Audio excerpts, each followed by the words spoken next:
Welcome to Empower TV, the final outcome of the Interact project Empower 2.0. We are currently in Zwevegem, in a former electricity plant nowadays called Transfo.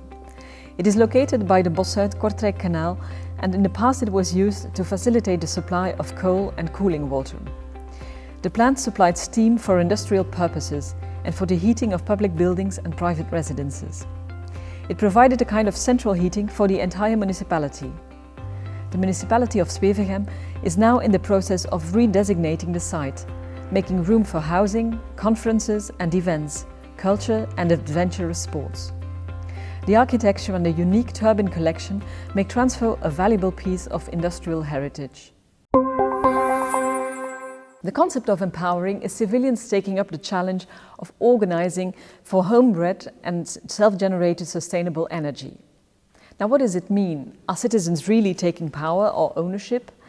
And are citizens' initiatives like these a viable alternative for the big and often fossil energy brokers? Let's find out and watch a movie on Empower. Empower is about involving citizens in the local energy transition. Over the next decades, citizens and communities of citizens will have an increasingly crucial role in the production of renewable energy. By learning about the obstacles that hamper citizens, the Empower project proposes innovative ways to facilitate them in their journey of becoming active energy citizens, and by doing so, really empowering them. Keijen van Eijk, hello. You've been working a lot on the Empower project over the past few years. Could you explain us a bit what was the project all about? Yeah, so the Empower 2.0 project is a Interact project in the North Sea region, where 13 partners work on solutions in the energy transition with the big aim to empower citizens. Okay. So to give them the means to be able to take ownership of the local energy transition. Okay. You mentioned a lot of partners. Who are these partners exactly? Well, in total we have 13 partners, and they're really diverse. So we have local governments, local authorities, but also universities and local initiatives of citizens working together. And they work in 6 regional living labs. And we work, of course, on a transnational project level where we aggregate what we learn. What exactly are living labs? So, Living Lab is a place where concepts can be tested and experienced in a real-life environment. So citizens, governments and universities can test these concepts and work towards real-life solutions for relevant societal problems, such as the energy transition. Okay. And could you give concrete examples of the things you have encountered along the way where a living lab?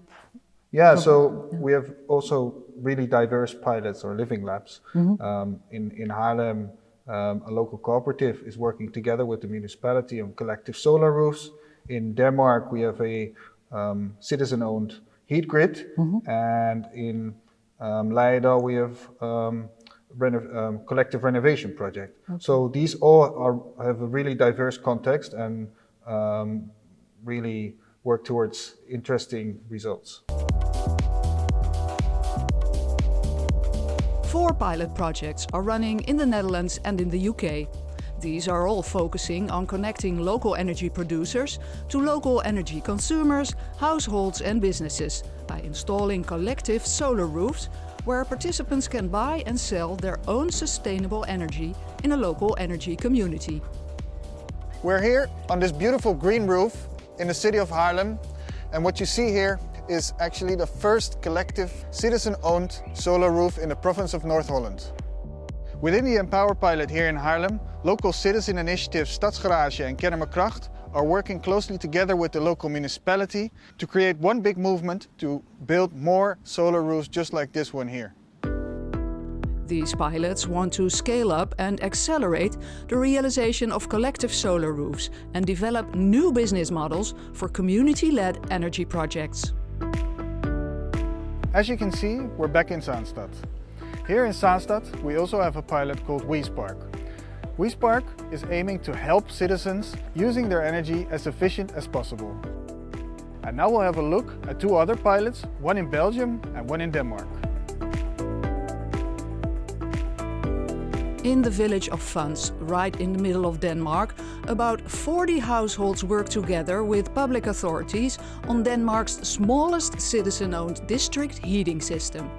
By adding heat pumps to the grid, the citizens are able to use heat in a more efficient, flexible and sustainable way.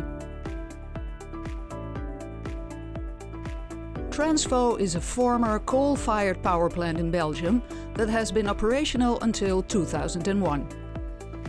Now the site is getting a new destination as a heritage site with a strong focus on energy education with a battery demo installation, storage, solar and wind energy and an educational tool to create a perfect living lab for students and other visitors alike.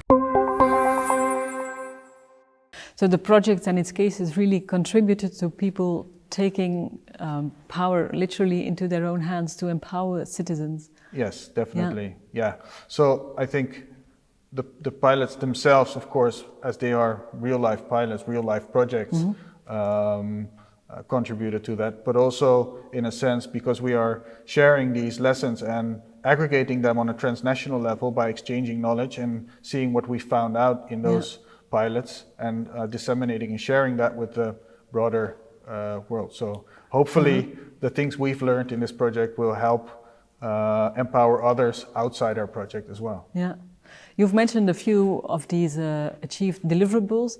Are there more or are there other spin-offs to be expected?